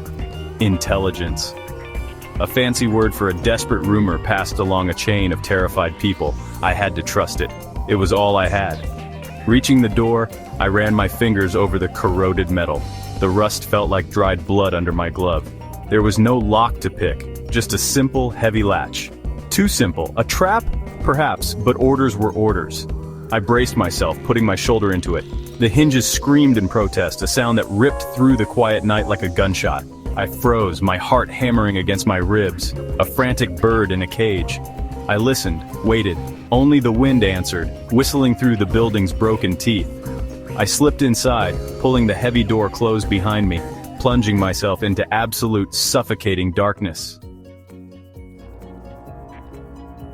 Inside, the air was thick with the stench of decay. Damp concrete, mold, and something else. Something metallic and oily. It was a cold that felt different from the outside, a deep subterranean chill that clung to the very stones of the place. I stood perfectly still, letting my eyes adjust to the gloom. A faint line of light bled from under a door at the far end of the room. That was my path. I moved slowly, my hand trailing along the rough, damp wall to guide me. My footsteps were whispers on the debris-strewn floor. This was the part of the job that wasn't in the manuals. The feeling of being swallowed whole by the enemy's world. The door led to a stairwell. It wasn't just dark, it was a black hole, a throat leading down into the guts of the earth. A single bare bulb hung from a frayed wire far below, casting long, distorted shadows that danced and writhed like tormented spirits. The stairs were concrete, chipped and treacherous. I took them one at a time, testing each step before putting my full weight on it. The only sound was the drip, drip, drip of water somewhere in the oppressive silence. A slow, steady rhythm counting down the seconds. My breath plumed in the frigid air, each exhalation a ghost I sent ahead of me into the void. Halfway down, the air changed again. The metallic tang grew stronger, mixing with the sharp scent of ozone. It was the smell of power, of machinery. This wasn't some forgotten cellar. This was active, alive. My hand instinctively went to the camera in my coat. The silence was alive. This place had a pulse, a low, barely audible hum that vibrated up through the soles of my shoes. It was the sound of a sleeping giant, and I was creeping into its lair. I felt a prickle of sweat on my neck, cold despite the freezing air. The quiet hum was more unnerving than any shout. It spoke of secrets, of purpose. At the bottom of the stairs, a heavy steel door stood ajar. The dim light spilled out from it, painting a sickly yellow rectangle on the damp floor. The hum was louder here. I peered through the gap. A long, sterile corridor stretched out before me, lit by flickering fluorescent tubes. It was a world away from the crumbling ruin above. This was the real facility, the beast itself. I slipped through the opening, my heart a cold, hard knot in my chest. The door clicked softly shut behind me. There was no turning back now. I was in. The descent was over. Now, the real work began. The corridor was long and sterile, a cathedral of cold, hard purpose. Doors lined one wall, each with a small, grimy window. I moved along it, a shadow in a world of pale green walls and flickering lights. I passed empty workstations, metal benches littered with tools and schematics left in a hurry. It was like a workshop for ghosts. Crates were stacked against the walls, stenciled with the red star and Cyrillic script of the Soviet Union, CCCP. The letters seemed to glow in the gloom. I raised the Minox, the tiny click of its shutter sounding like a thunderclap in my own ears. Click, a crate manifest. Click, a row of strange-looking vacuum tubes. I continued deeper, the low hum growing into a steady, vibrating thrum. It was a constant presence, a reminder of the unseen power churning at the heart of this place. I passed a small office. Inside, a half-empty glass of tea sat on a desk, a dark ring staining the papers beneath it. It was a small, human detail in this monument to inhuman ambition. It made the place feel even more sinister. The men who worked here were not monsters. They were just men, and that was the most terrifying thing of all. They drank tea, then went back to their work, building the end of the world, piece by piece. Further down, I came to a heavy lead-lined door. A stark, black symbol was painted on it, a terrifying three-bladed fan. Below it, in Russian and German, a single word, Radiatia, radiation. My blood ran cold. The unseen threat, the silent killer. Whatever was behind that door was the reason for this facility's existence. I didn't need to open it. Just its presence was enough. I took a photo, the image a stark confirmation of our worst fears. The Soviets weren't just experimenting. They were building. The hum seemed to seep into my bones now, a vibration of pure, unadulterated menace. I moved past the lead door, my pace quickening. My objective was a planning room, mentioned in the brief. I found it at the end of the hall. The door was unlocked. Inside, the sight stopped me cold. One entire wall was covered in corkboard, and pinned to it were dozens of blueprints. Complex, detailed schematics of gears, lenses, and firing mechanisms. And at the center of it all, a large, terrifyingly elegant cross-section of a sphere, an implosion device, the core of an atomic bomb. "My God," I whispered, the words lost in the hum of the facility. "They've done it. They've actually done it." My hands worked with a frantic, desperate precision. The Minox camera became an extension of my will. Click, click, click. I photographed every inch of that wall, every equation, every spidery line of Cyrillic notation. These papers were more than just blueprints. They were a death sentence for millions. A new balance of terror being drawn up in a damp Berlin basement. The fate of the world was pinned to a corkboard. I knew I couldn't just leave with photographs. I needed something tangible. Proof that couldn't be dismissed as a forgery. My eyes scanned the room, landing on a stack of documents on a nearby table. Calculation notes, yield projections. I slipped off a glove, my bare fingers tracing the rough paper. I pocketed a sheaf of the most critical-looking pages, folding them carefully and tucking them into an inside pocket of my coat. They felt heavy, impossibly heavy, weighted with the lives they represented. Every second I spent in this room increased my chances of being discovered. I had what I came for. It was time to go, time to vanish back into the night. My job was done. Now, I just had to live long enough to deliver the package. But this place didn't want to let me go. It had a gravity all its own. Then I heard it. A sound that wasn't the hum, wasn't the drip of water. A sharp metallic clang from the corridor behind me. A dropped tool? A closing locker? It was impossible to know, but it was definitive. It was human. I wasn't alone anymore. My blood turned to ice. I held my breath, every muscle in my body screaming at me to run. Silence followed. A heavy, expectant silence that was far worse than the noise itself. They were listening, hunting. I had to move, not back the way I came.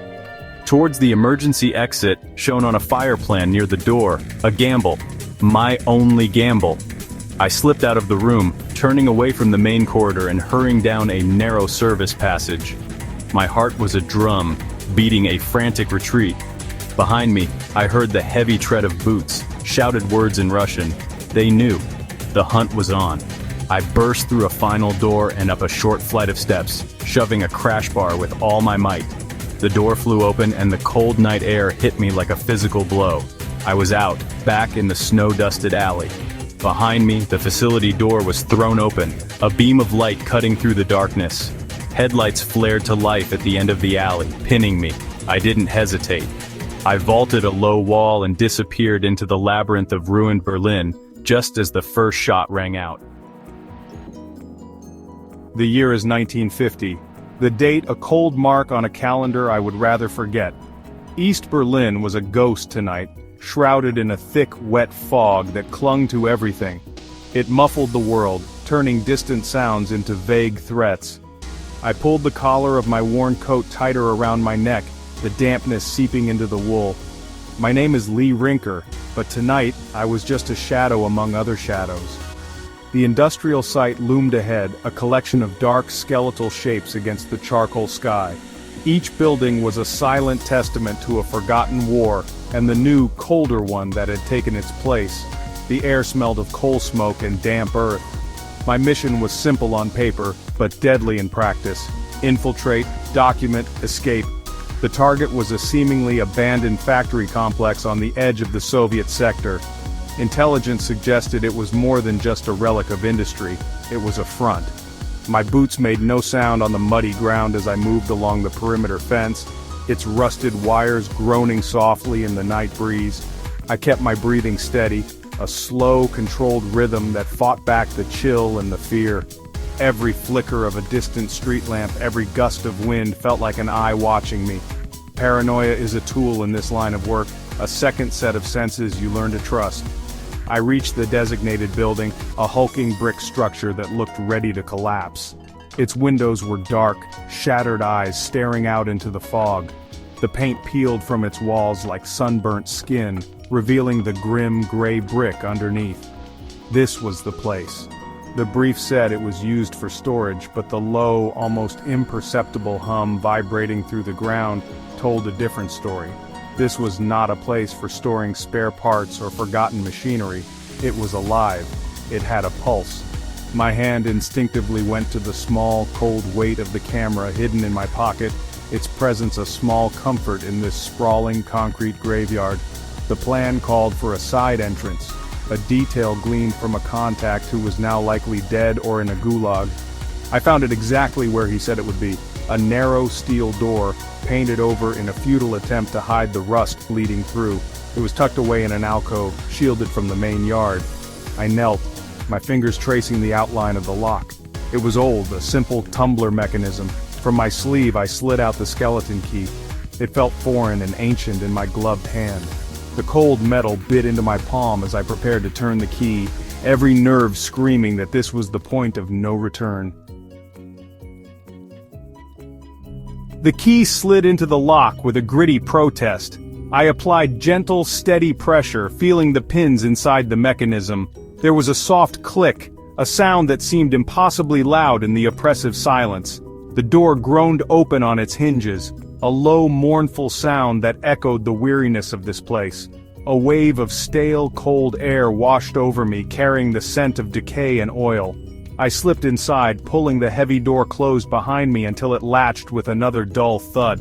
Now I was truly inside. Darkness enveloped me completely, a thick, suffocating blanket that was colder than the fog outside. My eyes slowly adjusted, discerning faint shapes in the gloom. I was in a small maintenance corridor.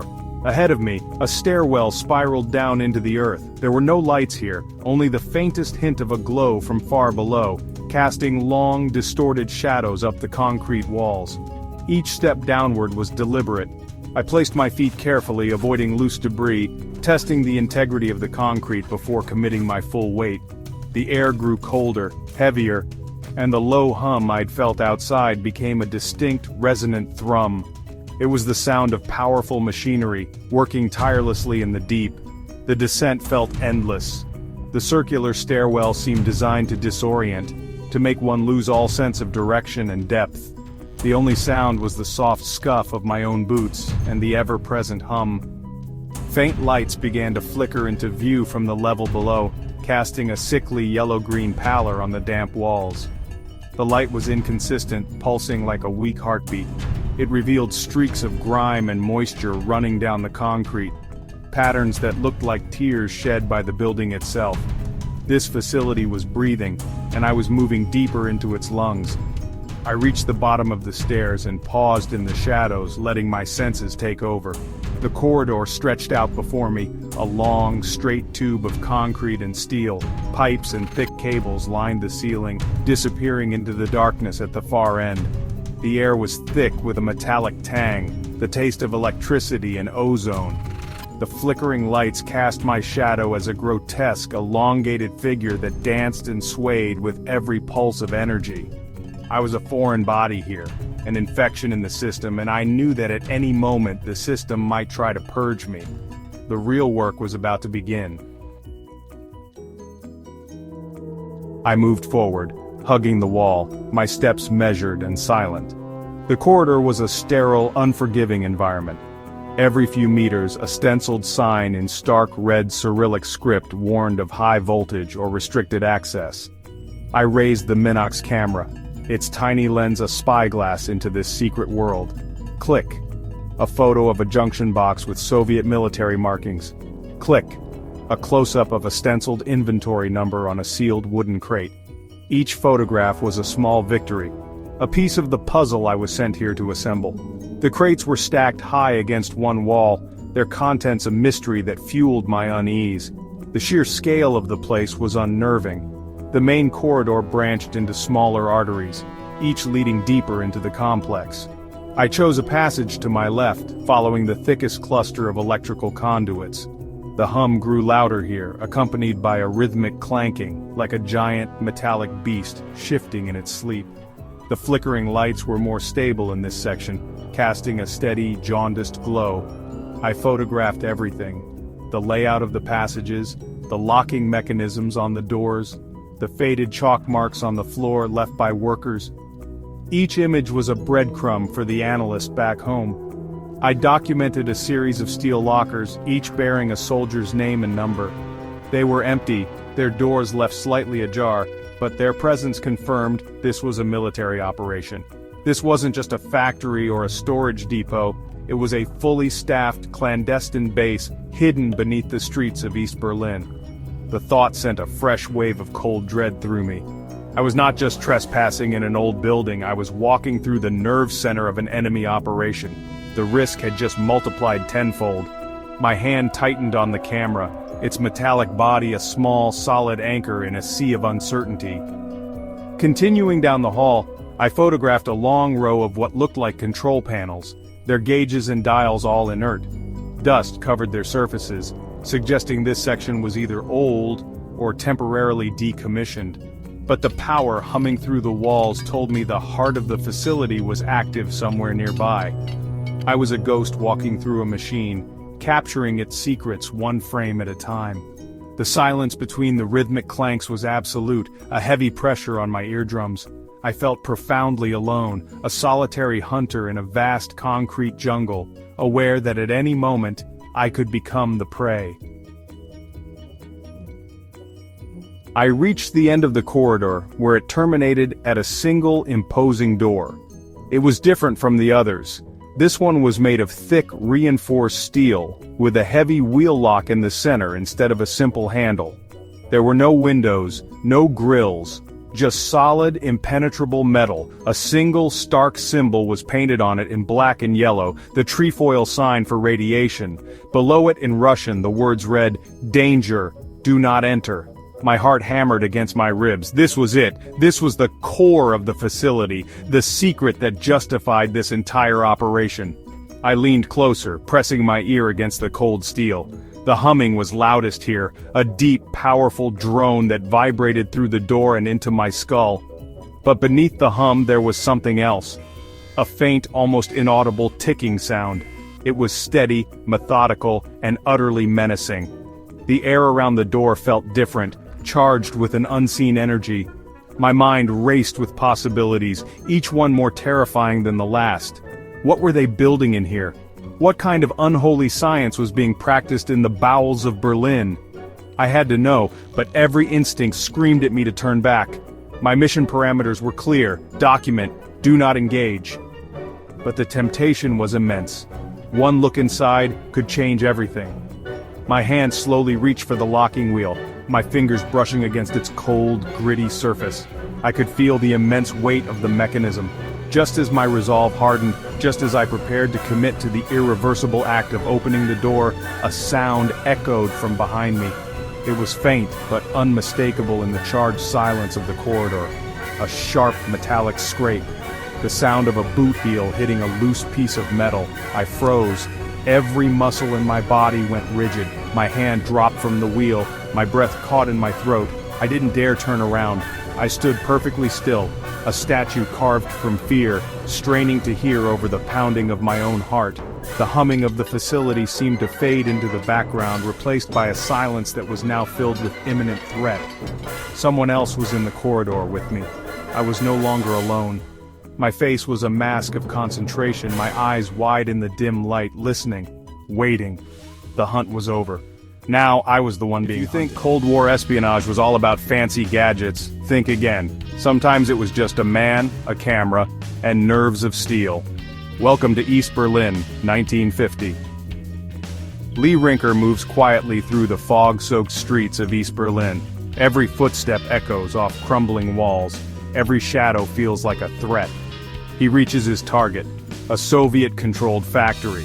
Rusted doors, cold concrete, and the oppressive silence of the Eastern Bloc.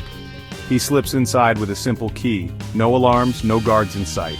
The stairwell is dim, a single bulb flickers overhead as he descends. Down a long corridor, every sound magnified. His breath, the click of his shoes, the distant hum of machinery. Lee pulls out a small hidden camera. In the low light he snaps quick photos, blueprints, equipment, the details that matter. The tension is suffocating. At the end of the hall, a steel door looms, marked with a radiation warning.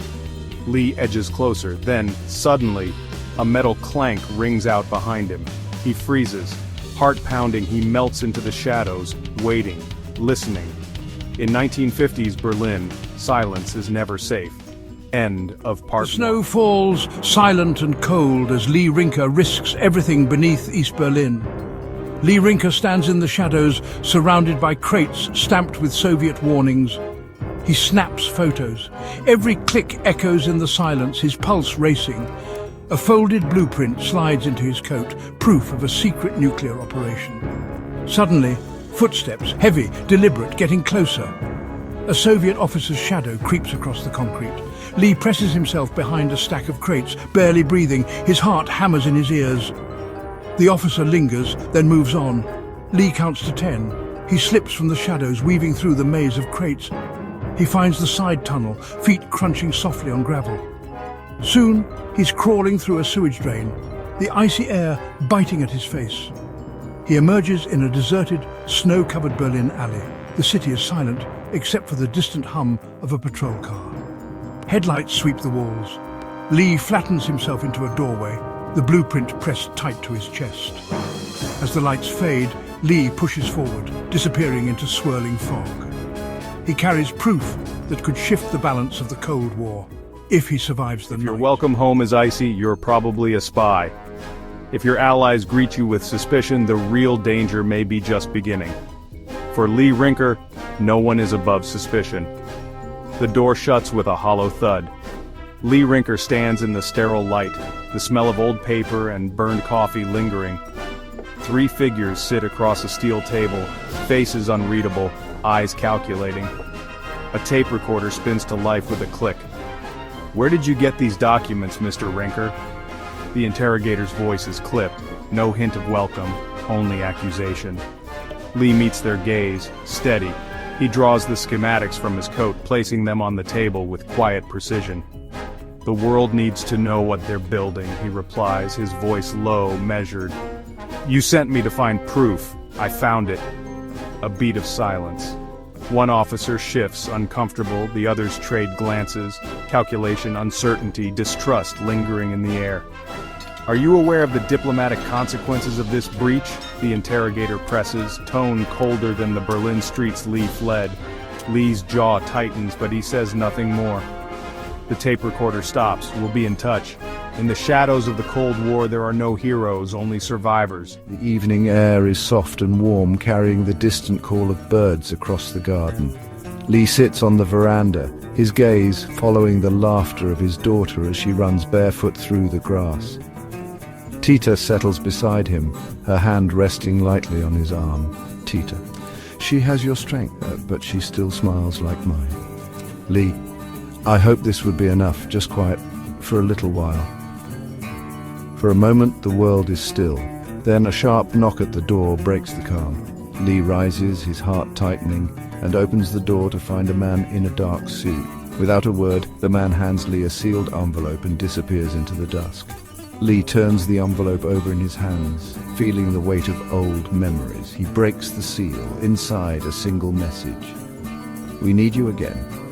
He closes the door slowly, the evening light slipping away. Lee stands in the quiet, watching his daughter and Tita silhouetted against the fading sun, knowing peace has slipped from his grasp once more. Credits written by your name, narration by voice actor.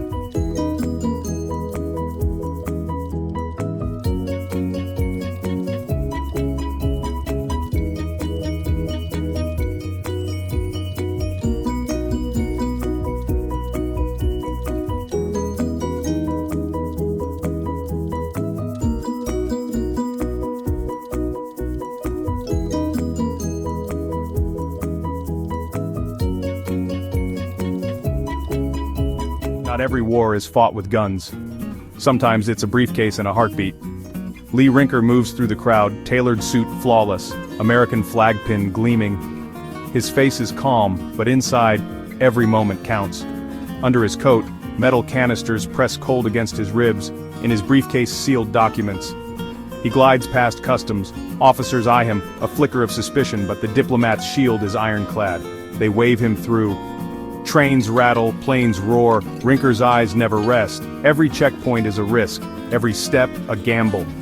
Finally, he enters a quiet building. The tension never leaves his shoulders. Waiting in the silence is Einstein, eyes heavy with worry. Einstein. "Have you been handling the uranium directly?" Lee. "Only long enough to keep it safe." Einstein. "You've already absorbed too much. Even Oppenheimer hasn't taken this much exposure." A beat. Lee's grip tightens on the briefcase. If this is what it takes to finish the job, so be it. As the war rages, heroes wear suits, not uniforms. And sometimes the fate of nations fits inside a briefcase.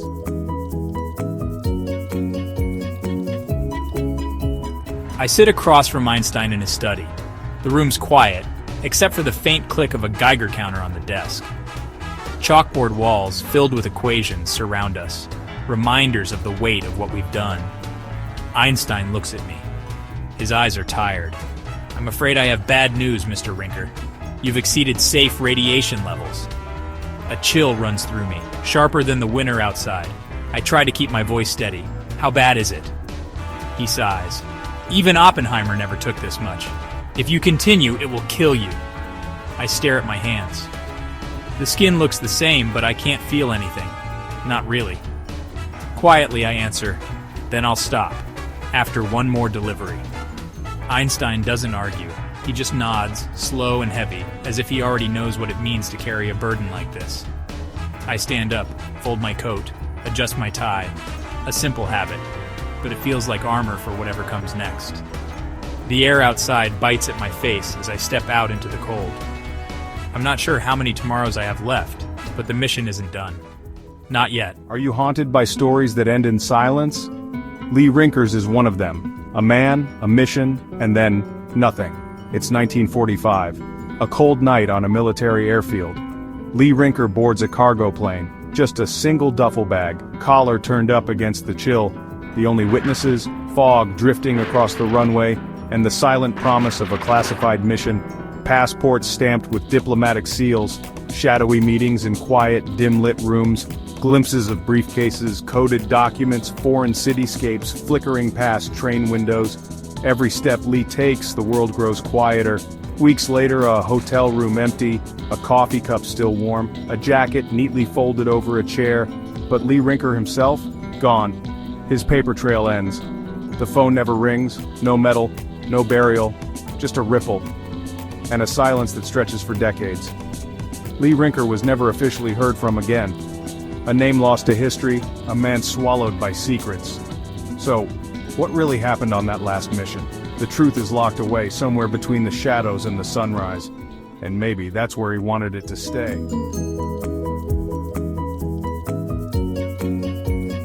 I'm sitting here surrounded by fragments of a life I never truly knew.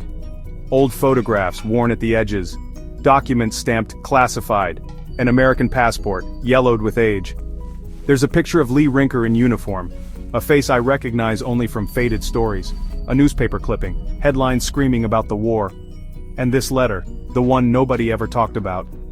They never told me what happened to him, only that he was important, that he went away, and never came back. I see flashes, Lee toasting in the brewery with friends before the world changed.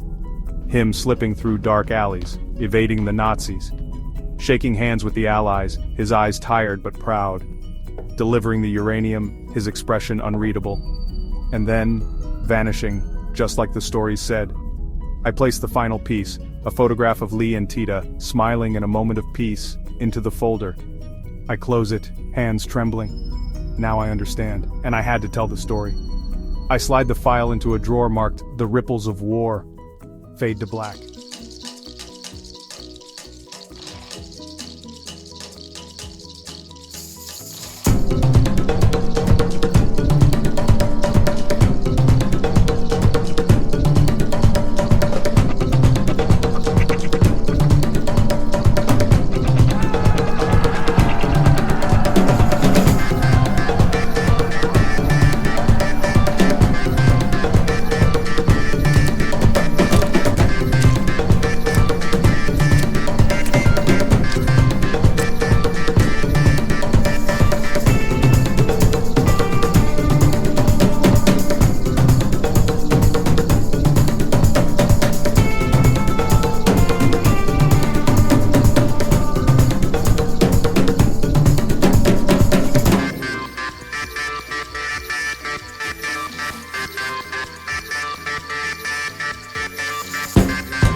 I ran through a forest once, boots soaked in blood, the Black Forest. That was the day I stopped being a brewer's son and became a ghost with a mission. They called me diplomat, smuggler, hero, but no one really knew. Not even Tita, not even the girl. I shook Einstein's hand. He looked me in the eyes and said I'd taken too much, I told him I could take a little more. The choices. My God, the choices. When to lie, when to disappear, when to walk away from my name. But we did it. We beat them. We got back at the bastards who tore our world in half. If this is the price, if it ends here, then I accept it. Tell them I fought in the shadows so they could live in the light. For most of my life, my grandfather was a ghost. Just a name, a few faded photographs, no grave, no real goodbye. But the pieces were always there, scattered in stories nobody wanted to remember, documents nobody ever asked for. I used to think these scraps were all I'd have. So I started digging. First it was curiosity, then it became something else, a reckoning with the silence, the spaces he left behind. Every letter, every classified file, every whispered memory, it was like following footprints through fog. And the deeper I went, the more I realized, his silence was never emptiness, it was protection.